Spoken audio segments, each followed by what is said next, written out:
So it looks like it's supposed to be like a whole civilization built linear here, where things are just kind of throughout this,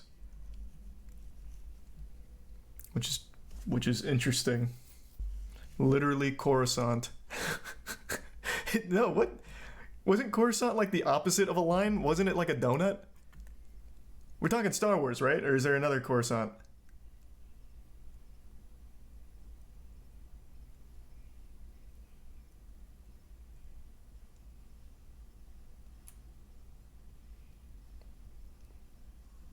Or Halo. Yeah, this would be more kind of like Halo. Like you take the line and you just make a fucking circle out of it. Or even like Elysium almost. Coruscant was a whole planet city. Oh, I thought it was just like a region on the planet. Oh, shows what I know about Star Wars lore. So they're making a big street. Well, I guess you could look at it that way.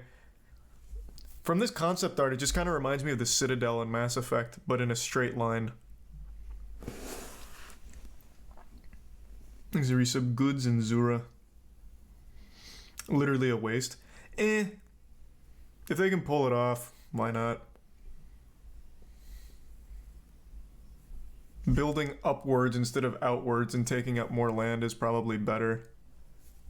At least to my little brain, that sounds like some kind of improvement. Here we go. This is an explanation of it. For too long, humanity has existed within dysfunctional and polluted cities that ignore nature. Now, a revolution in civilization is taking place.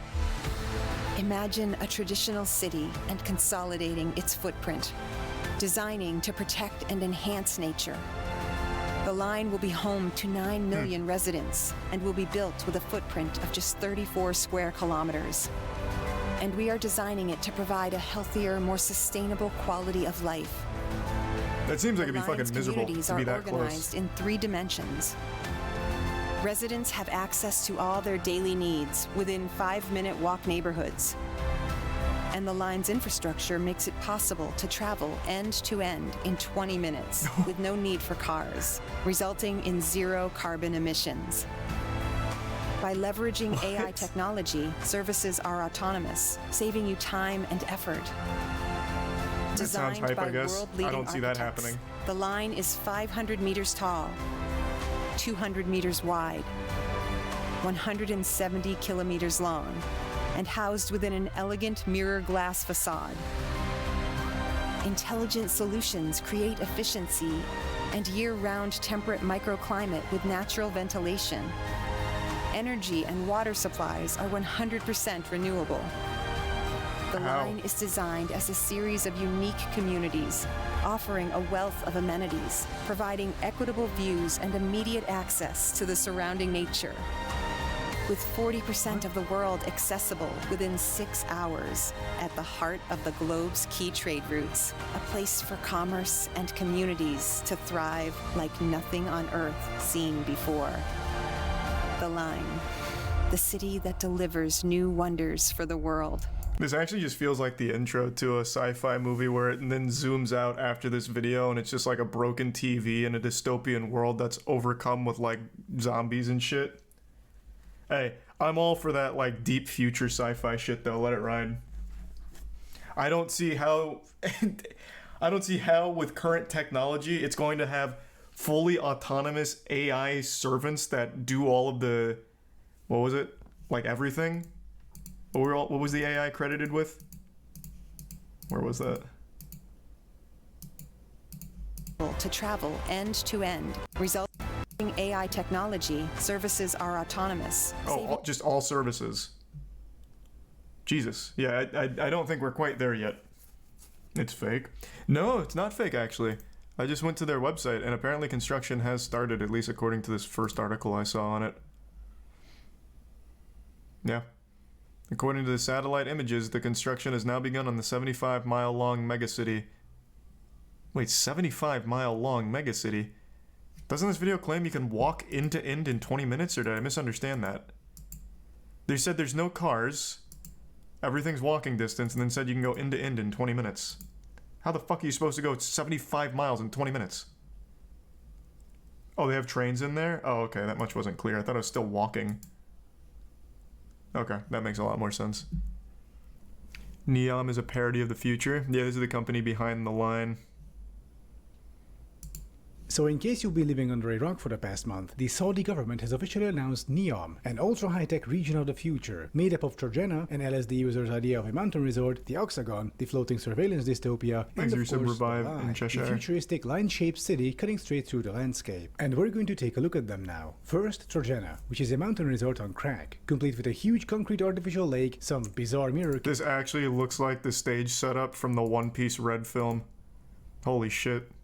Huge concrete artificial lake, some pretty bizarre cool. mirror cave, a portal connecting the digital and the physical, a vertical village where people are transported by balls, some ultra-luxury housing, and the world's most advanced healthcare and well-being center, to nourish both body and soul. Now, believe it or not, this is the least stupid part of Neom, and is generally feasible, if we leave out all the bizarre shapes. But as soon as the Saudi dictator wants something more complicated than a mountain resort, things start going downhill pretty fast. Enter the Oxagon, a chimera of let it seaport, ride. high-tech industry and residential areas, half of it floating on Seems the so sea, silly. 100% renewable energy, fully automated seaport, clean advanced manufacturing, research and innovation, buzzword, buzzword, buzzword. However, This is a cognitive city that What not the only fuck? adapts to your needs, but will learn to anticipate them.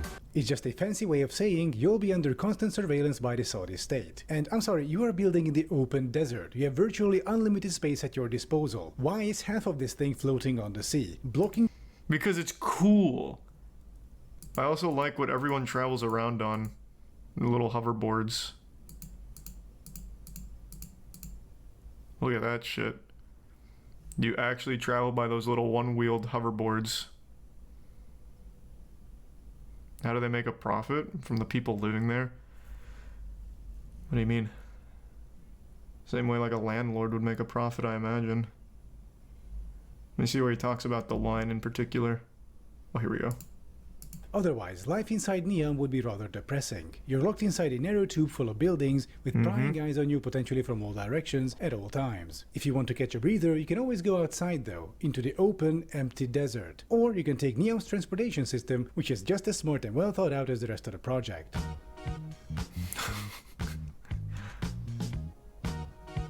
The plan Hey, is but what about the equitable this views? idea of transportation inside the line is a metro line, a freight rail line, and some ultra-high-speed whatever running at the bottom all along its entire length. And this is stupid for a What is number of this? reasons. First, you Is this like the tubes from Futurama where they suck you up and spit you out? That's what it looks like. What is an ultra high speed transit? What vehicle roams these tunnels? Thanks, Resub Schmoke.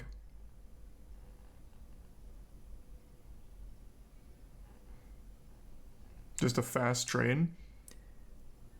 I guess. Maybe, yeah.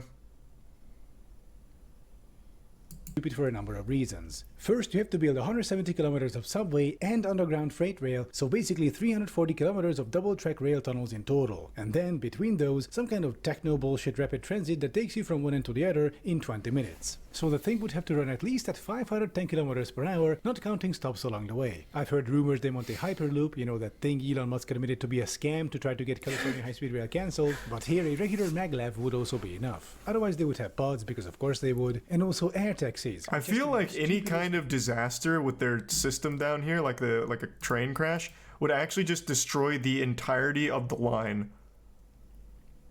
Like, I feel like it would just completely collapse the entire system. High-speed rail cancelled, but here pods, because of course they would, and also air taxis, which has to be the stupidest, most dangerous idea of all. Running a helicopter in a narrow, semi-enclosed space like that within close proximity of public areas and housing. So not only will you go They're dead very from the talented noise and blind pilots. from the rotor wash, creating a tornado of trash and dust, you'd also get blown down into the chasm, if the thing doesn't crash into the walls first due to some erratic turbulence. So you would be using the subway for local transportation and the maglev for long distance. And this is a problem. Since we're going in a straight 170-kilometer long line, Is the if reason- there's any failure at any point, your system is immediately cut Kigo in and half, not to Deadly, mention necessary the Prime maintenance Cobb. or overhauls. Then That would be complete chaos. This is what happens when you have a single transit line serving millions of people. Oh, you wanna ride the subway? Sorry, someone fell on the tracks 150 kilometers down, so now 5 million people are late from work. And if you need to get to the other end but the maglev breaks down, I hope you like traveling 200 stops on the subway for 5 hours, because that's what you're going to do. And these problems could easily be solved if the line was shaped like a regular city, not a fucking line in the desert. Speaking of... Yep, so pretty much every problem you can pretty much imagine that thing will fall victim to. But my counter argument would be, who cares? I'm not living there. Just let that future technology shit ride and see what comes from it. We could have ourselves an Elysium situation in no time. It is a stupid idea, and I welcome it. I'm all for that mad science garbage here. Make a entire city in a line, stack it on top of each other, and put some trains under it.